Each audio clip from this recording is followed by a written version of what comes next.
Hello guys and gals and welcome. Been pretty busy the past couple days and finally managed to make a break for it and just try and get some live streaming done. Life is not always easy, is it? Life is not always easy. But I like playing Diablo, so I don't care. You know what? I don't care. Okay? I don't care. How about that? Let me reboot my interface real quick. Pretty sure my interface has been sitting up for quite some time. Do a little refresh.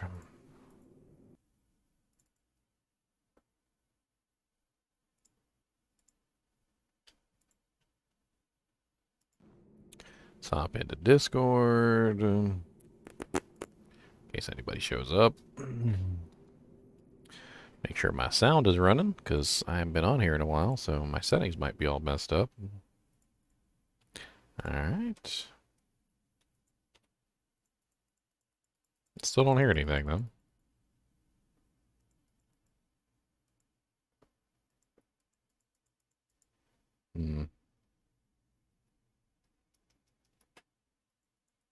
Nope, no sound whatsoever. Don't I like D4? What kind of question is that exactly?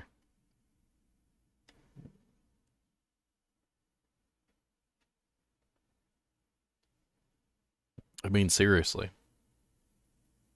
Do you often just hop onto people's streams and just immediately ask them if they hate a particular game that they're not playing?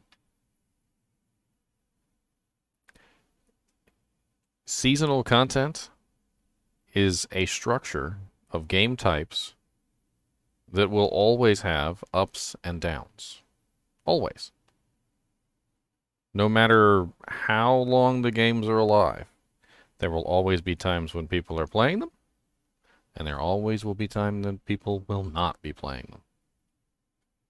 When the game is at the beginning of its season, you have the highest number of players. And when the game is at the end of its season, you have the lowest number of players. And that's really all there is to it. The question of whether or not I'm playing Diablo 4 at this particular time is a silly one, because Diablo 4 is currently at the end of its season. If I told you that you could go and build up a house and make a house in the country, and I'd give you a plot of land and everything, but at the end of the month, everything would just disappear, would you really spend a whole lot of effort and time and you know, just your everything that you got, you know, like sweat and tears and sleep and everything, trying to build up a house if you knew it was just going to disappear in a day or two?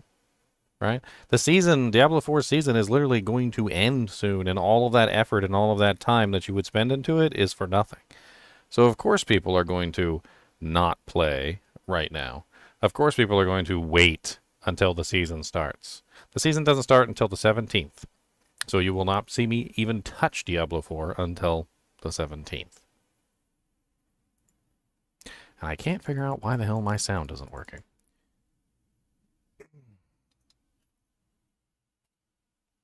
Why is my sound not working?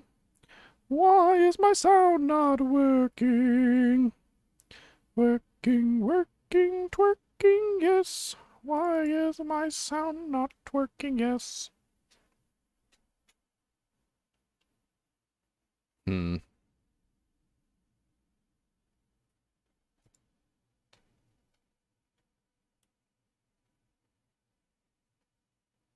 Hmm. I have no clue what's going on. I don't know why it's not working.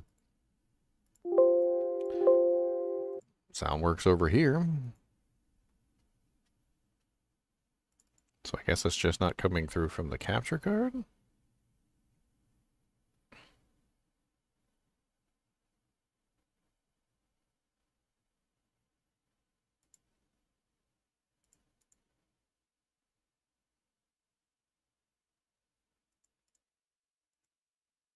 This is what I get for not streaming for a couple days. This is my punishment. My punishment is I have no clue what's going on with my settings now.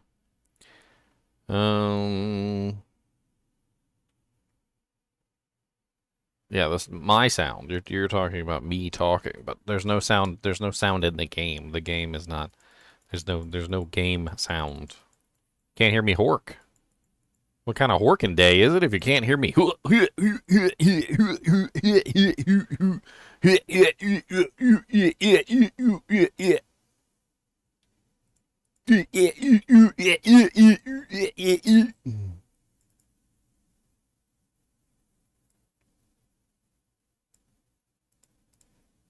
Hmm.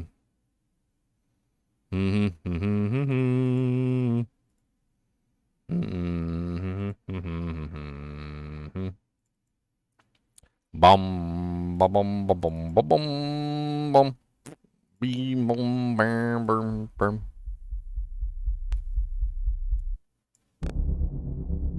Oh, okay. So sound works there, but not here. Is the sound off? I mean, the music's off. Sound isn't off. Okay. Let's just try rebooting the game then. I don't know what's wrong.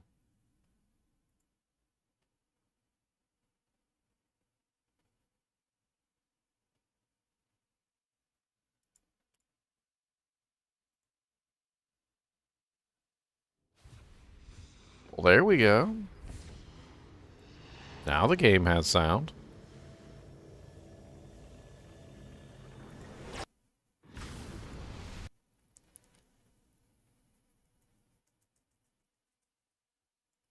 You can hear the mouse clicks. No.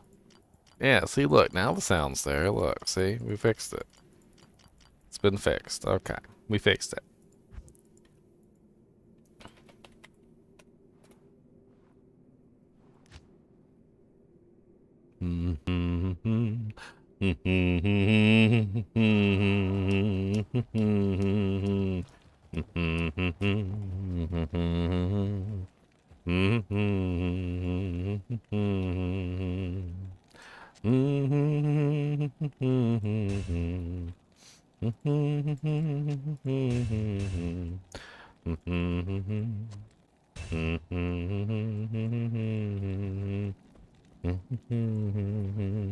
Let's do some arcane sanctuary, some arcane sanctuary.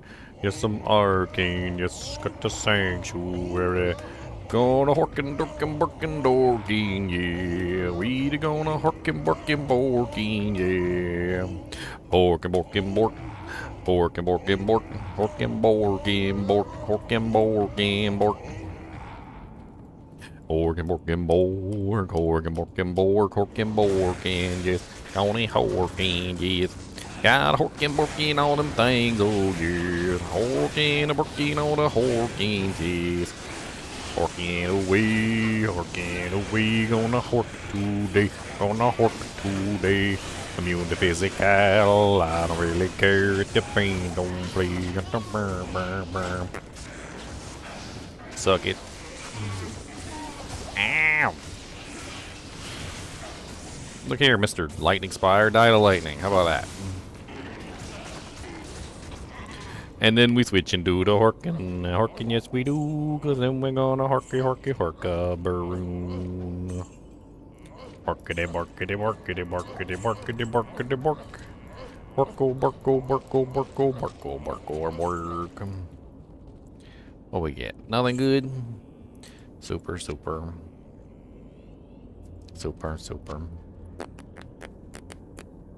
Scarepusk. One socket. Oh, man, they call me One Socket Jones, and it's not a compliment.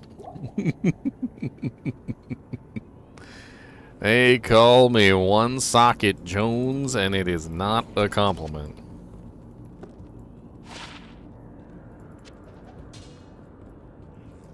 Oh, Lord. That's a nice big pack of monsters.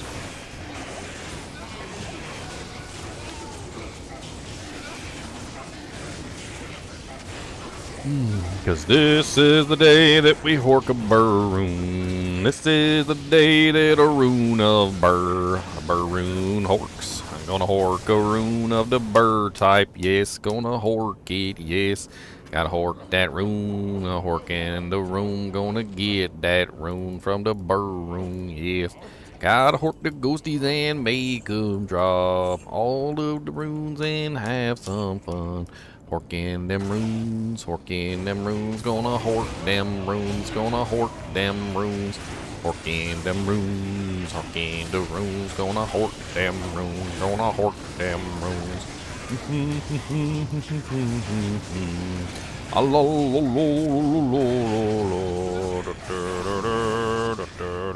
Mean ghoul lords, yes. Meanie ghoul lords, yes. Gonna get it. Get on there, got the ghoul lords, yeah. Got the ghoul lords, yeah. Horkadee, borkadee, horkadee rune. You know, that is not the quality of rune that I'm trying to hork. That is a low rune, sir. I need a higher rune than a Nef rune, please. If you would be so kind. Hey, what's up, everybody? I tell you, I have been having a rough week, but I am glad to be on stream. And what's up, Mark? What's up, Chinese name character guy that I can't read your name? What's up, Turtle Problems? Sathis, Jin. What's up, Jonas? What's up, Business Caveman? Devil Cookie. Business Caveman. That's, you know, that inspires something. I don't know what it inspires, but it inspires. It inspires something. I feel like you should probably represent Captain Caveman. Captain Caveman!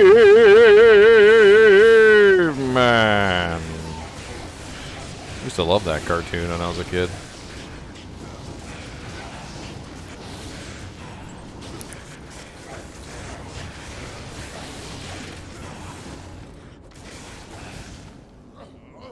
Oh, I was just singing an old song I remember from church.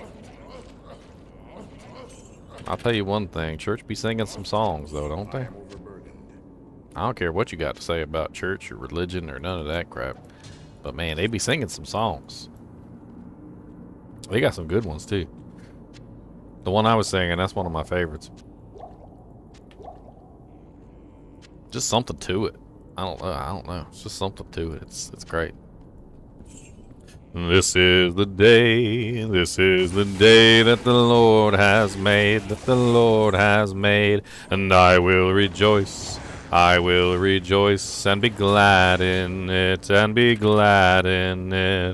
This is the day that the Lord has made, and I will rejoice and be glad in it. This is the day that the Lord has made,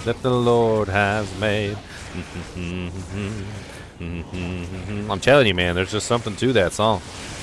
It's got the pop, it's got the zing. I'm telling you, man. Love that song.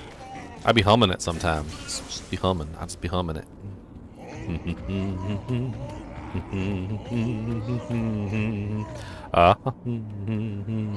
Horkin the corpses, and a getting my runes, Gonna get my rune today, and you cannot tell me I won't get paid.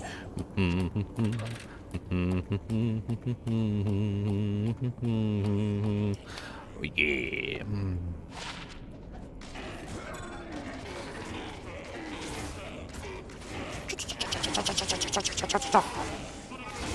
I freaking love playing this character, man. Character's the freaking amazing.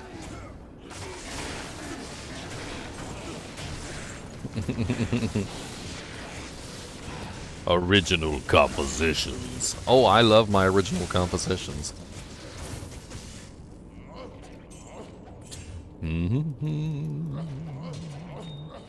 What amethyst?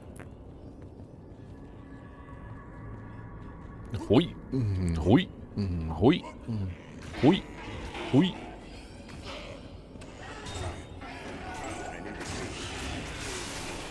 Oh, nice, Ronson. Grats. Gracias.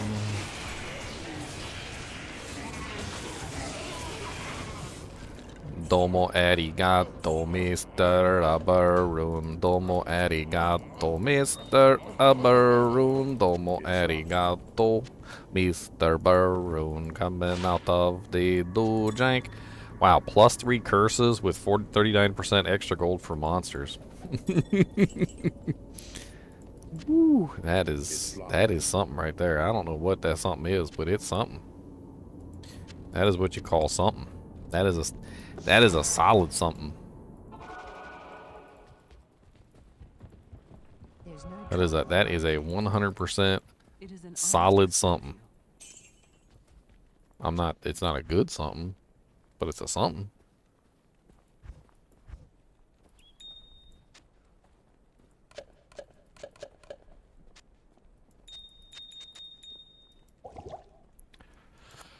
Whoa, look at my Nephrune, yes, be jealous.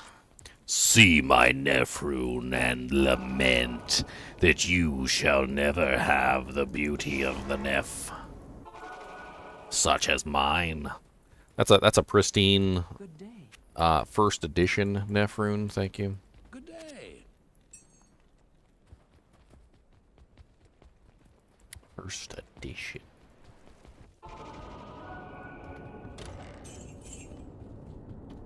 Wow, I went back to town and got a key for that. And that chick dropped, what, like 300 gold? I am so excited right now. Oh man, that was terrible. That's what that was.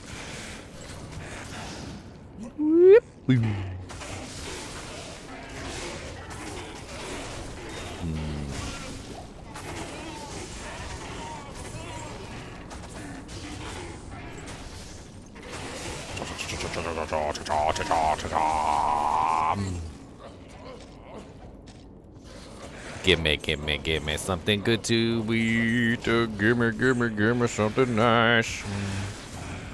Oh, give me some chicken and some rice. Oh, give me something nice.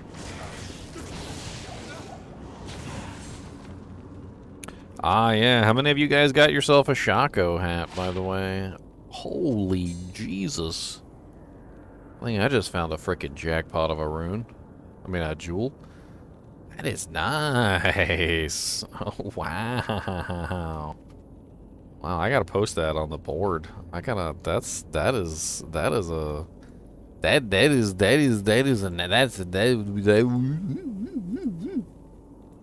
is a very nice. I'm booting up Discord just to brag about it in chat. I'm gonna go brag.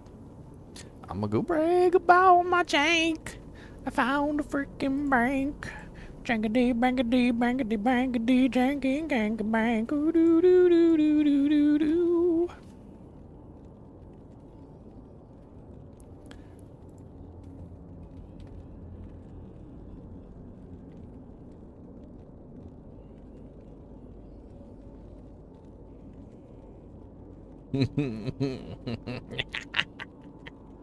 That's right. I posted it. It's in there. I'm bragging about it. Brag, braggity, brag. You work, mouse. Don't tell me. Oh, you never want to do it.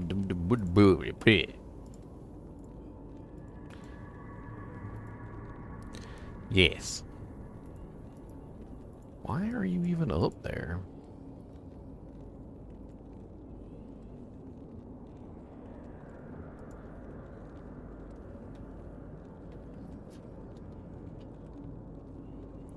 Dude, that is, I don't know how much that's worth, but yeah, that is a very good jewel. That is very good.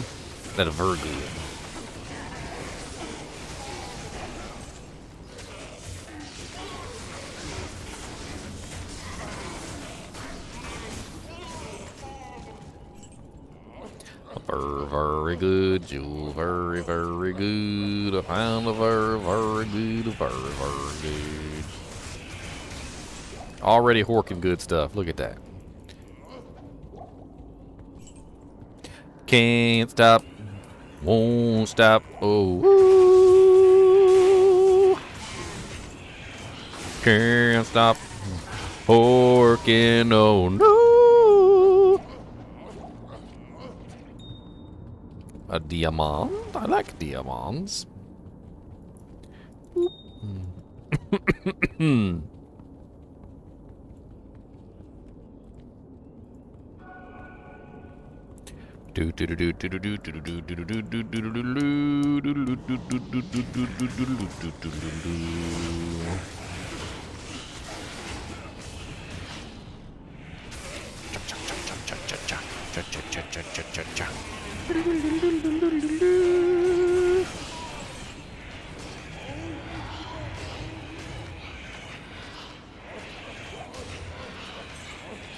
Ocarintars. Will you guys stop being mean to my golem up there? Like, what did he do to you? Exactly. Nothing. He ain't do nothing to y'all. He's just living his best life. And oh, you got a row rune. Okay. Poor ghosts. Alibaba and a spirit, so I can get the +2 skills. I don't know, it kind of works out because I get the extra % chance on the Hork. I lose the Alibaba, I don't know. I lose a little bit of Horkin speed. I like having the little bit of faster cast on the spirit. I need 2 Ist runes for my Alibaba though. I mean, I'm sitting at a pretty decent amount of magic find though. I don't know, I got like 262 right now. It's not bad. 262 is not bad. That's actually more than enough. That's stupid war size. Why is the jewel good? Because, first off, the highest mana after each kill that you can get on any specific rune is only +2. So a tier rune is only +2. Which means that it's already better than a tier rune in a piece of equipment. So if you're looking for mana after each kill, it already gives you more than the rune would give you. The 15% IAS in combination works extremely well with other effects. So like for instance, if you're a Javazon and you want to throw faster, or you're a character that, you know, consumes tons of mana, like say for instance a Vengeance Paladin, there's a lot of different options. But basically any character that would want speed and also mana after each kill, this is absolutely amazing for. One of the main targets of this particular jewel would be a Javazon. You could take this and put it inside of a Valkyrie helm, which already has +4 mana after each kill on it. Tag it along with an extra +3. Now you've got 4, 5, 6, 7 mana after each kill at 15% IAS. There's a lot of different characters that would really like a combination of mana after each kill and 15% increased attack speed. It's a very, very nice jewel. In fact, I need to go ahead and put this up in the in my stash. I'm going to put this right next to the 1539 because as far as I'm concerned, that's pretty much equal value. I don't think it actually would trade for equal value, but it's, in my opinion, equal value.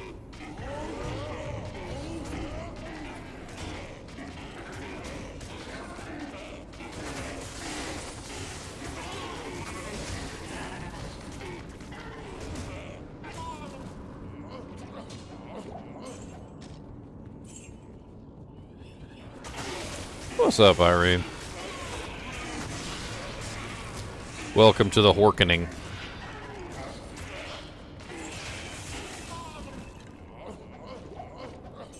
See, that's what I should have put in the title. That's what I should have put in the title. I didn't change my title on Twitch either, so let me go ahead and do this real quick. Alright. We're gonna instead of Barbarian Fun, we're gonna write the Horkening. Yes. Make sure we change the title over on Twitch too. There you go. Now it's the Horkening.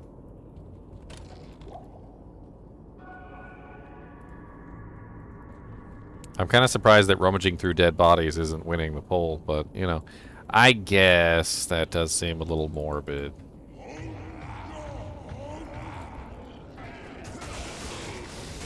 I suppose.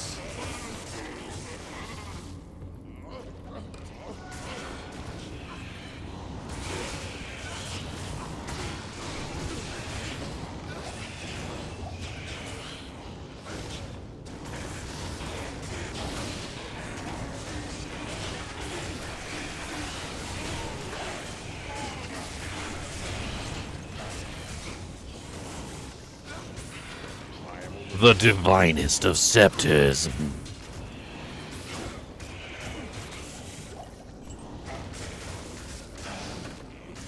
Hork, hork, hork, hork. Hork, hork, hork, hork, hork, hork, hork, hork, hork, hork, hork. Hork, hork, hork, hork, hork, hork, hork, hork, hork, hork, hork. Hork, hork.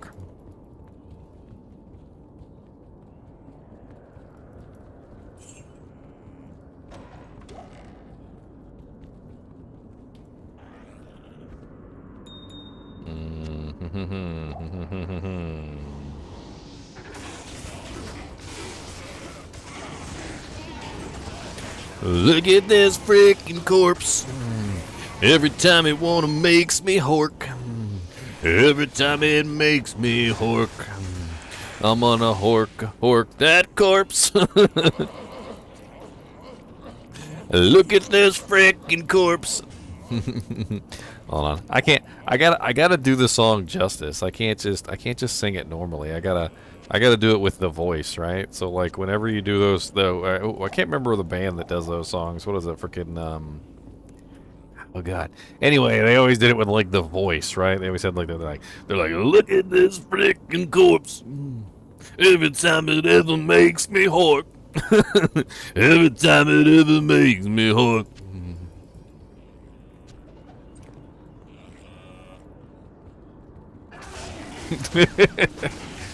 I know, I'm stupid. But at least I admit I'm stupid.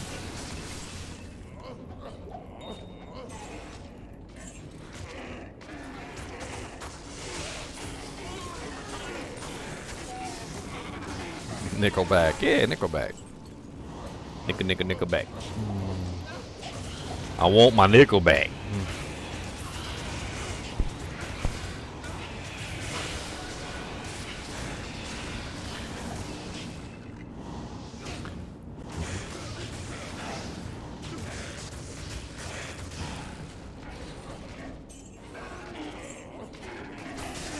I do have a golem.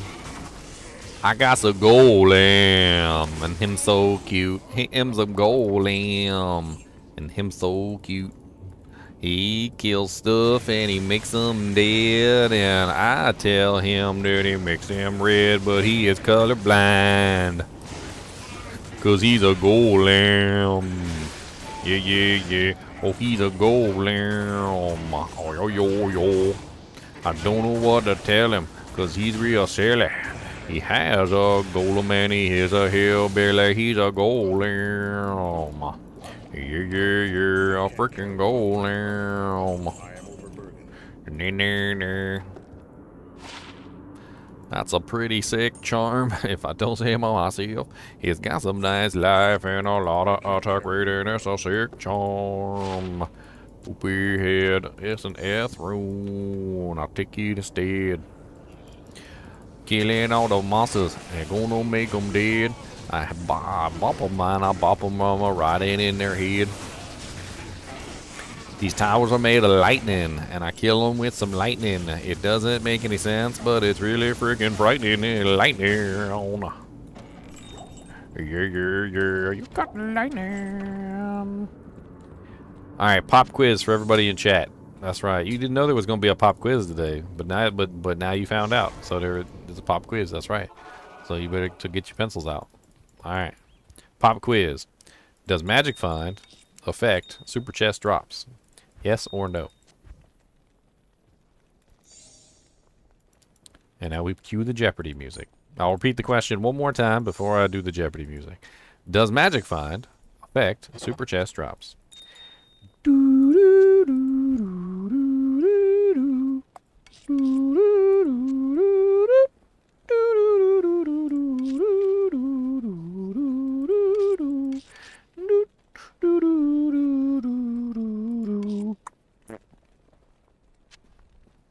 Dragos is wrong. Magic Find does not affect super chest drops. Magic Find completely does not affect super chest drops at all.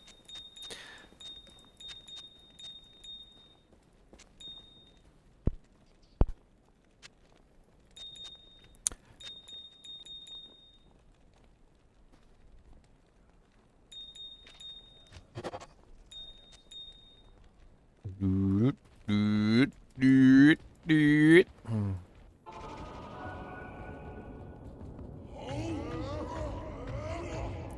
Wah, wah, wah, wah, wah, wah, wah, wah, wah, wah, wah, wah.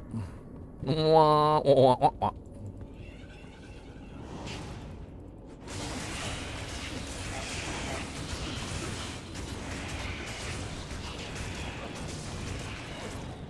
Pop quiz number 2. Does Magic Find affect rune drop chance? I'll repeat the question. Does Magic Find increase the drop chance of runes?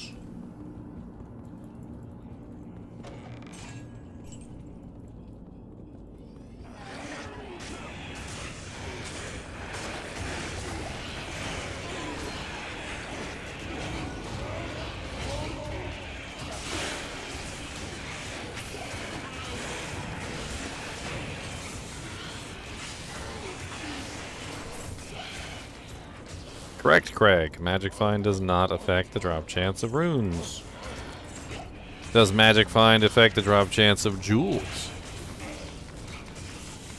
I'll repeat the question. Does Magic Find affect the drop chance of jewels?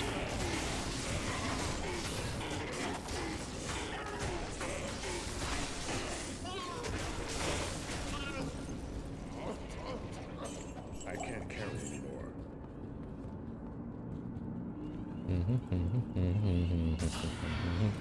Oh, bum bum bum bum bum bum bum bum bum bum bum. Yeah, beep beep beep beep beep doo doo doo doo doo doo. Beep beep beep beep beep doo doo doo doo doo. The answer is no. Magic Find does not affect the drop chance of rules either, of jewels either. It also does not affect the drop chance of charms, small charms, or grand charms. It doesn't affect the drop chance of runes. It doesn't affect the drop chance from super chests.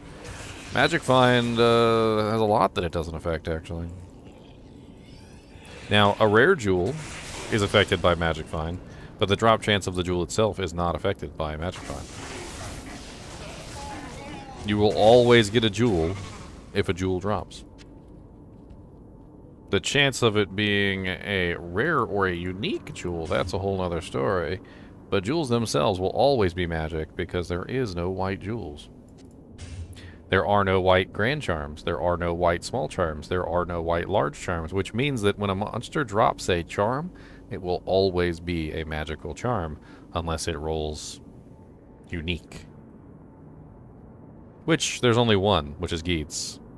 Or if you're in a terror zone, you can get the Sunders, of course. But for the most part, when it comes to charms, small charms, grand charms, and large charms, Magic Find has no effect on it whatsoever. It's not a bad little roll shield, but I don't think it's worth keeping. Well, you know what I could do with this? You know what I could do with this? Let's just go ahead and roll it for sockets.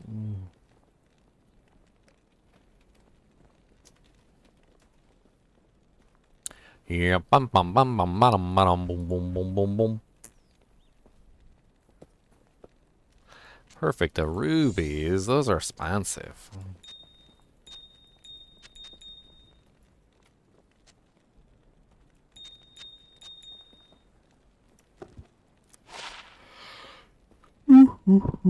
Crimson Jewel of Virility.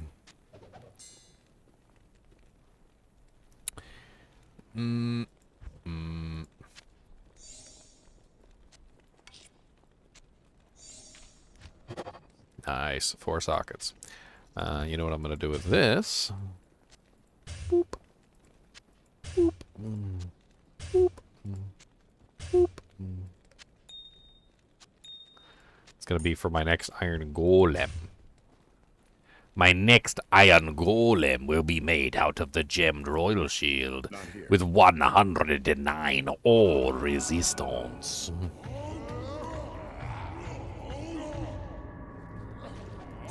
Horkening, Horkening, Horkening of corpses, Horkening, Horkening, Horkening, yeah. Oh, I know it's worth money.